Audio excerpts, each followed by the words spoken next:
My name is Robert Pickersgill, but in the party these days I'm known as Chairman for Life, 7-star General, and you name it. I'm very grateful for that.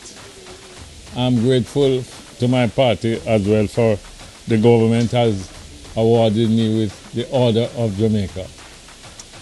Regarding Comrade Mark Golding, and in fact the two candidates, I have had the opportunity as chairman of the party over these many years to have been with them in the executive, in the parliament, and in the cabinet.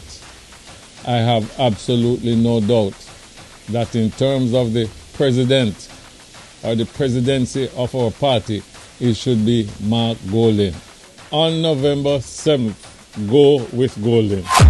Go with Golding.